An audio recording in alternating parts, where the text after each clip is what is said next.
ICC champions trophy সামনে রেখে আবারও আলোচনায় তামিম ইকবাল। ডিসেম্বরে ওয়েস্ট ইন্ডিজের বিপক্ষে 3 ওয়ানডেতে দলে থাকবেন কিনা এখনই চূড়ান্ত করার তাগিদ আকরাম খানের। নতুন মিশন পুরনো বুলি, বাজে পারফরমেন্সের পরও পাকিস্তান সফর নিয়ে উচ্চাশা ক্যাপ্টেন নাজমুল শান্ত। এড়িয়ে গেলেন বিশ্বকাপ প্রসঙ্গ, টেস্টের বিবেচনায় নেই রিশাদ হোসেন।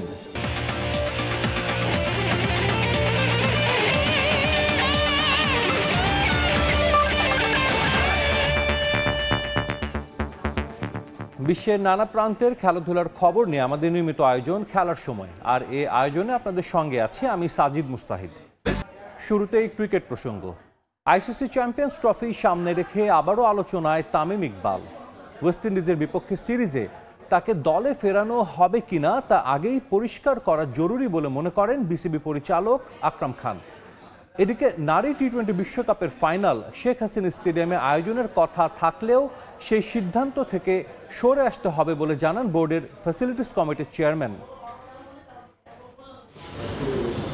আবারও আন্তর্জাতিক ক্রিকেটে ফিরছেন তামিম ইকবাল, এমন আভাস অনেক আগেই ছিল। তবে সাবেক অধিনায়ক দিয়েছিলেন নানা শর্ত। সবকিছু নিয়েই তামিমের সঙ্গে কয়েক দফা আলোচনায় বসে বিসিবি। বিশ্বকাপ পর্ব শেষ করে এবার টাইগারদের মিশন চ্যাম্পিয়ন্স ট্রফি। তার আগে ওয়েস্ট ইন্ডিজের বিপক্ষে 3টি ওয়ানডে ম্যাচ খেলবে লাল সবুজরা। চ্যাম্পিয়ন্স ট্রফি সহ উইন্ডিজ সিরিজে সাবেক অধিনায়ককে ফেরাতে চলছে আলোচনা। তবে এ নিয়ে এখন পর্যন্ত কোনো সিদ্ধান্তে পৌঁছাতে পারেনি বোর্ড। তাই দ্রুত এ বিষয়ে দুপক্ষের অবস্থান পরিষ্কার করা জরুরি বলে মনে করছেন বোর্ড পরিচালক। পাশাপাশি পাকিস্তান সিরিজের চ্যালেঞ্জ নিয়েও কথা বলেন সাবেক এই অধিনায়ক। তামিম কি চাচ্ছে, সে খেলবে কি খেলবে না, সে যদি খেলবে এবং বোর্ডে আমাদের জালাল ভাই আছেন, উনি যদি আলাপ আলোচনা করে যদি একটা সিদ্ধান্ত চলে আসে তাহলে এটা দেশের জন্য ভালো হবে, আপনার ক্রিকেটের জন্য ভালো হবে। বাংলাদেশে তো কোয়ালিটি মানের প্লেয়ারের সংখ্যা অনেক কম, তো আমার মনে হয় যত তাড়াতাড়ি এই প্রবলেমটা সলভ হবে সেটা ক্রিকেটের জন্য ভালো হবে। পাকিস্তানে কিন্তু কোয়ালিটি প্লেয়ার অনেক আছে এবং বেশি সংখ্যক কিন্তু কোয়ালিটি বলার আছে, সেটা কিন্তু আমাদের ব্যাটসম্যানদের জন্য একটা থ্রেট। চলতি বছর বাংলাদেশে বসবে মেয়েদের টি-20 বিশ্বকাপ। এই ইভেন্টের ফাইনাল ও আগামী বছর ছেলেদের এশিয়া কাপের ফাইনাল নির্মাণাধীন শেখ হাসিনা স্টেডিয়ামে আয়োজনের পরিকল্পনা ছিল বিসিবির। তবে কাজের ধীরগতির কারণে সে সিদ্ধান্ত থেকে সরে আসতে হবে বলে জানিয়েছেন আকরাম খান। লাস্ট যে বোর্ড মিটিং হয়েছে সেখানে তো আমরা সব বোর্ড ডাইরেক্টররা অ্যাপ্রুভাল দিয়েছেন, তো মোস্ট প্রবাবলি আমরা সপ্তাহখানেকের মধ্যে এটা টেন্ডারে চলে যাবে, তারপর তো আপনার কাজ শুরু হয়ে যাবে। মাঠ তো রেডি আছে, আপনার যে ওখানে তো খেলা হচ্ছে মানে সাইডে যেটা হচ্ছে, বাট আমার মনে হয় এটা বোর্ডের সিদ্ধান্ত, বোর্ড কী নিবে। বাট আমাদের প্ল্যান ছিল যে এখানে ফাইনাল হোক এশিয়া কাপের, বাট এশিয়া কাপেরটা এই 2 বছরে আমার মনে হয় সম্ভব হবে না, যেহেতু প্রচুর লোক আসবে আপনার যে এশিয়া কাপের ফাইনাল যদি হয়, তো সেটা মোস্ট প্রবাবলি আপনার ঢাকা স্টেডিয়ামে আমরা করতে হবে আমাদেরকে। বিসিবির mega project Sheikh Hasina international cricket স্টেডিয়ামের উইকেট তৈরির জন্য 2 বছরের চুক্তিতে নিয়োগ দেওয়া হয়েছিল অস্ট্রেলিয়ান টনি হ্যামিংকে। তবে 1 বছর না যেতেই অভিজ্ঞ কিউরেটরের দায়িত্ব থেকে সরে দাঁড়ানো বড় ধাক্কা বিসিবির জন্য। এখন তাড়াহুড়ো না করে সময় নিয়েই হ্যামিংয়ের মতো অভিজ্ঞ কারো সন্ধানে বোর্ড। ওনার রিপুটেশন অনেক ভালো ছিল, বাট ওনার ব্যক্তিগত কারণ হোক অন্য কারণ হোক, উনি যেহেতু আমরা ওনাকে পাইনি এখন, তাহলে আমরা ইনশাআল্লাহ ওনাকে যেভাবে এনেছি আমরা চেষ্টা করব ওনার মতো আরেকটা নিয়ে আসতে, বাট এটা একটা সময়ের ব্যাপার। বিসিবির ব্যবস্থাপনা নিয়ে সমালোচনা করে হঠাৎ চাকরি ছেড়েছেন টনি হ্যামিং। হুট করে তার মতো প্রোফাইলের কাউকে আদৌ পাওয়া যাবে কিনা তা নিয়ে রয়েছে শঙ্কা। রিফাতুল ইসলাম মিরন, সময় সংবাদ, ঢাকা। বিশ্বকাপ ব্যর্থতা নিয়ে আর কোনো ব্যবচ্ছেদ নয় টাইগার অধিনায়ক নাজমুল হোসেন শান্তর চোখ আসন্ন পাকিস্তান সফরে। দেশটির মাটিতে এখনও কোনো ম্যাচ জিততে না পারলেও এবার টেস্ট সিরিজে লড়তে চান সমানভাবে। মুশতাক আহমেদের বিদায় চিন্তায় ফেলেছে শান্তকেও। রিশাদকে নিয়ে উচ্ছ্বাস ঝরলেও বলছেন বাস্তবতা মেনে এখনই লাল বলে এই লেগিকে নিয়ে ভাবছেন না তারা। ভুলতে চাইলেই কি ভোলা যায়? তবে ভালো হোক কিংবা খারাপ, অতীতের কোনো সিরিজ কিংবা টুর্নামেন্ট নিয়ে কথা বলতে ভীষণ অনীহা টাইগার কাপ্তান নাজমুল হোসেন শান্তর, যার চোখ এখন শুধুই পাকিস্তান সফরে। বিশ্বকাপ শেষে প্রথমবারের মতো গণমাধ্যমের মুখোমুখি। মানছেন ব্যাটিং দৈন্যতাই বড় চিন্তার, তবে এইচপি ইউনিটের অনেকেই অস্ট্রেলিয়ায়, বাকিরা প্রস্তুতি সারবেন চট্টগ্রামে। পাকিস্তান সিরিজ চ্যালেঞ্জিং হলেও আস্থা রাখছেন অভিজ্ঞতায়, লড়তে চান সমান তালে। প্ল্যানিং ওয়াইজ খুব ভালোভাবে প্ল্যান করা আছে, এখন জাস্ট আমরা এই প্র্যাকটিস ম্যাচগুলো এবং আমাদের যাওয়ার আগে বেশ কিছু প্র্যাকটিস সেশনও থাকবে, এগুলো আমরা ঠিকমতো করে যত ভালোভাবে প্রিপেয়ার হতে পারি। হতাশার ভিড়েও টি-20 বিশ্বকাপে বাংলাদেশের বড় অর্জন রিশাদ হোসেন, যার বদলে যাওয়ার পেছনে স্পিনিং বোলিং কোচ মুশতাক আহমেদের অবদান সবাই মানেন এক বাক্যে। কিন্তু হঠাৎ করে মুশতাকের বিদায় দুশ্চিন্তায় ফেলছে টাইগার অধিনায়ককে।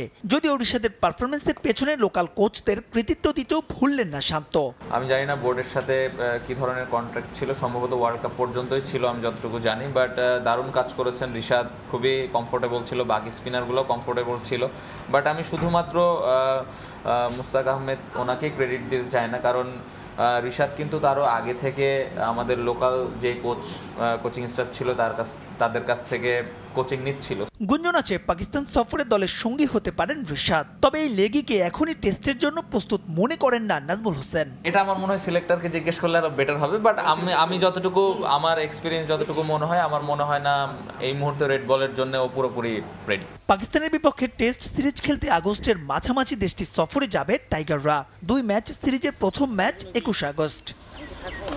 মাহবুব রিমন, সময় সংবাদ, ঢাকা। রিয়াল মাদ্রিদে যোগ দেওয়ার মধ্য দিয়ে শৈশবের স্বপ্ন পূরণ হলো ফ্রেঞ্চ ফুটবলার কিলিয়ান এমবাপ্পের। ক্লাবের পক্ষ থেকে পাওয়া ভালোবাসায় অভিভূত এই তারকা আনুষ্ঠানিকভাবে সান্তিয়াগো বার্নাব্যুতে বরণ করে নেয়ার পর একথা জানান তিনি। মুহূর্তটি তার ক্যারিয়ার ও পরিবারের জন্য গর্বের বলেও মন্তব্য করেন এমবাপ্পে।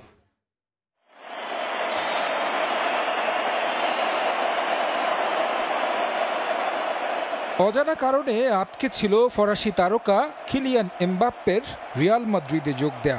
৮০ করেও বেশ কয়েকবার পিছিয়ে গেছে চুক্তি। অবশেষে ভক্তদের অপেক্ষার অবসান ঘটেছে। রিয়াল মাদ্রিদ আর কিলিয়ান এমবাপ্পে মিলেমিশে একাকার।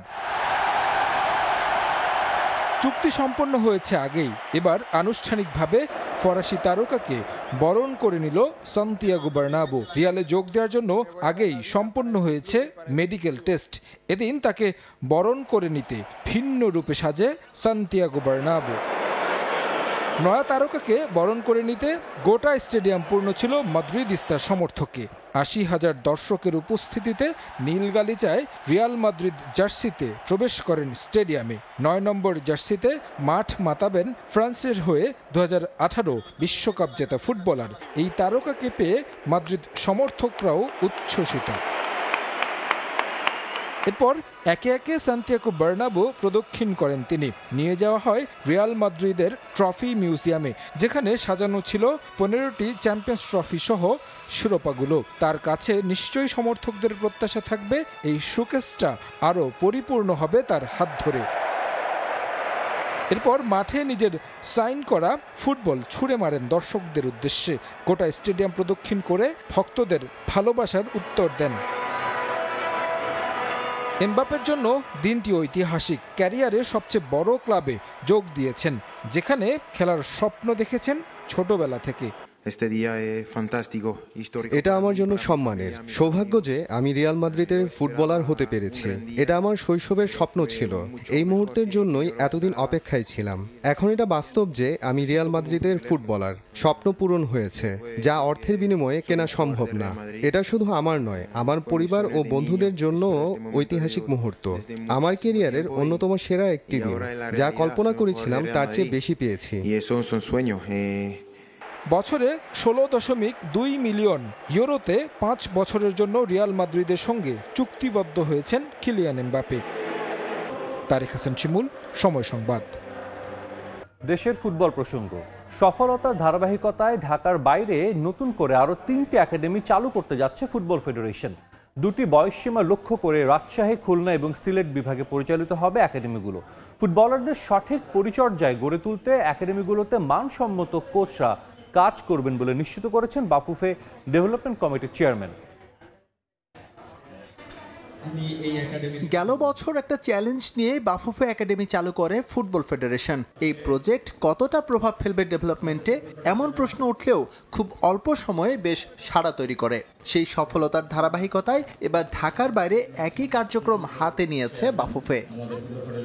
রাজশাহী, খুলনা এবং সিলেট বিভাগে একাডেমি পরিচালনা করতে চায় ফেডারেশন। 8 থেকে 11 এবং 11 থেকে 14 এই দুটি আলাদা বয়স সীমায় মোট 45 জন করে ছাত্র ভর্তির সুযোগ পাবে একাডেমিগুলোতে। যে বয়স নিয়ে বাফুফে একাডেমি কাজ করছে ডেভেলপমেন্টের বিচারে তা বেশ স্পর্শকাতর, কারণ এই স্টেজ থেকেই ফুটবলারদের তৈরি হয় মজবুত ভিত। একটি দেশের ফুটবল ডেভেলপমেন্টে একাডেমির বিকল্প নেই। সঠিক পরিকল্পনায় বাফুফের এই একাডেমি লম্বা সময় পরিচালনা করা সম্ভব হলে এখান থেকেই আগামীর ফুটবলার বেরিয়ে আসবে বলে মনে করেন একাডেমির ব্র্যান্ড অ্যাম্বাসেডর। আপনি বাইরের স্কুলে পড়বেন, আবার কলেজে ভর্তি হওয়ার জন্য ফাইট দিবেন, খুব মুশকিল হয়। যখন এই ফুটবল একাডেমির একটা ছোট ছোট দিকে আর একটু বড় হবে এলিট একাডেমি, তারপরে যে ন্যাশনাল একাডেমি, রাস্তা কিন্তু একটাই। এর জন্য সবার সহযোগিতা দরকার। আমরা তো একটা জায়গায় স্থবির হয়ে গেছি, আমরা ফোকাস চলে গেছে অন্য জায়গায়। ফুটবলটাকে ফুটবল একটা কেমন যেন একটা নেগেটিভ অ্যাটিটিউড হয়ে গেছে। সবাই মিলে যদি চিন্তা করি, এবং আমি আসলে স্বপ্ন দেখি। রাজশাহী, খুলনা এবং সিলেট বিভাগে একসঙ্গে আগামী 1 আগস্ট থেকে শুরু হবে বাফুফে একাডেমির কার্যক্রম। এস এম ইকবাল, সময় সংবাদ, ঢাকা। খেলার সময় আরও থাকছে। বিদেশে নয়, অলিম্পিকের জন্য ঢাকাতেই প্রস্তুতি রবিউলের। প্যারিসের কন্ডিশন মাথায় রেখে তৈরি হচ্ছেন ওয়াইল্ড কার্ড পাওয়া শুটার। শুটিংয়ের খবর, বিদেশে অনুশীলন সম্ভব নয়, তাই শুটিং রেঞ্জে পরিবর্তন এনে দেশেই চলছে রবিউল ইসলামের অনুশীলন। প্যারিসের কন্ডিশন মাথায় রেখে চলছে প্রস্তুতি। অলিম্পিকে তার লক্ষ্য শীর্ষ 8-এ কোয়ালিফাই করা। মনোসংযোগ আর আত্মবিশ্বাস ধরে রাখতে পারলে লক্ষ্য পূরণ অসম্ভব নয় বলে মনে করেন প্যারিস অলিম্পিকের ওয়াইল্ড কার্ড পাওয়া এই শুটার। প্রখর নিশানা আর গভীর মনোসংযোগ, মাঝে মধ্যে কন্ডিশন হয়ে ওঠে ফ্যাক্টর। আর শুটিং রেঞ্জে অভ্যস্ততার বিষয় তো আছেই। শুটিংয়ে ভালো করতে এই বিষয়গুলোর সংমিশ্রণের বিকল্প নেই। তবে আক্ষেপের বিষয়, বাংলার শুটারদের এই সব কিছুর সংমিশ্রণ ঘটে না কখনোই। প্যারিস অলিম্পিকের জন্য বেশ লম্বা সময় ধরে প্রস্তুতি চলছিল রবিউল ইসলামের। মাঝে হাঙ্গেরিতে খেলার সুযোগ এসেছিল, তবে অর্থ সংকটে সেখানে অংশ নেওয়া হয়নি। একটু আগে ভাগে গিয়ে যে প্যারিসের কন্ডিশনের সঙ্গে খাপ খাওয়াবেন তাও সম্ভব না। বাধ্য হয়ে নিজেদের শুটিং রেঞ্জে পরিবর্তন এনেই চলছে প্রস্তুতি। অলিম্পিকের মতো আসরে স্কোর করতে হলে আমাদের আরও এক্সপিরিয়েন্স দরকার, আমাদের আরও কম্পিটিশন দরকার, আমাদের আরও ফ্যাসিলিটি দরকার। ইভেন একটা ইন্টারন্যাশনাল শুটাররা যেই ফ্যাসিলিটিগুলো পায়, ওই ফ্যাসিলিটিগুলো আমাদের দরকার। বাংলাদেশের শুটিংয়ে অলিম্পিক গেমসের অভিজ্ঞতা বেশ লম্বা সময়ের, তবে বলার মতো নেই কোনো অর্জন। আসলে একটা অলিম্পিকে ভালো করা কিংবা পদক জেতার জন্য যতটা পরিকল্পনা দরকার তা কখনোই করা হয়নি শুটিং নিয়ে। এবারও তার ব্যতিক্রম হয়নি। আর তাই বাস্তবতার নিরিখে নেই পদক জয়ের কোনো সম্ভাবনা। লক্ষ্য কেবল ফাইনাল নিশ্চিত করা। যেভাবে প্র্যাকটিস করতেছি আমি এই জায়গায়, আমারও একটা গোল আছে, আশা আছে, যেমন বেস্ট 8-এ আসা। অলিম্পিকে মঞ্চের মতো জায়গায় যদি আমি বেস্ট 8-এ আসতে পারি, তো এটা আমার জন্য অনেক বড় অ্যাচিভমেন্ট হবে, আর এটাই আমার বর্তমান স্বপ্ন। শুটিংয়ের বৈশ্বিক আসরগুলোতে উন্নতি আনতে পরিকল্পনা আছে ফেডারেশনের, তবে ক্রীড়া পরিষদ সহ সংশ্লিষ্টদের উদাসীনতায় তার অনেক কিছুই বাস্তবায়ন করা সম্ভব হচ্ছে না বলে অভিযোগ আছে। এস এম ইকবাল, সময় সংবাদ, ঢাকা।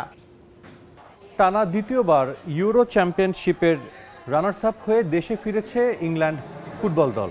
ইউরো চ্যাম্পিয়নশিপে এ নিয়ে টানা দ্বিতীয়বারের মতো ফাইনাল থেকে বিদায় নিতে হয় ইংল্যান্ড ফুটবল দলকে। তারা দেশে ফেরার পর বিমানবন্দরেও তাদেরকে কোনো ধরনের স্বাগত জানানোর ব্যবস্থা ছিল না।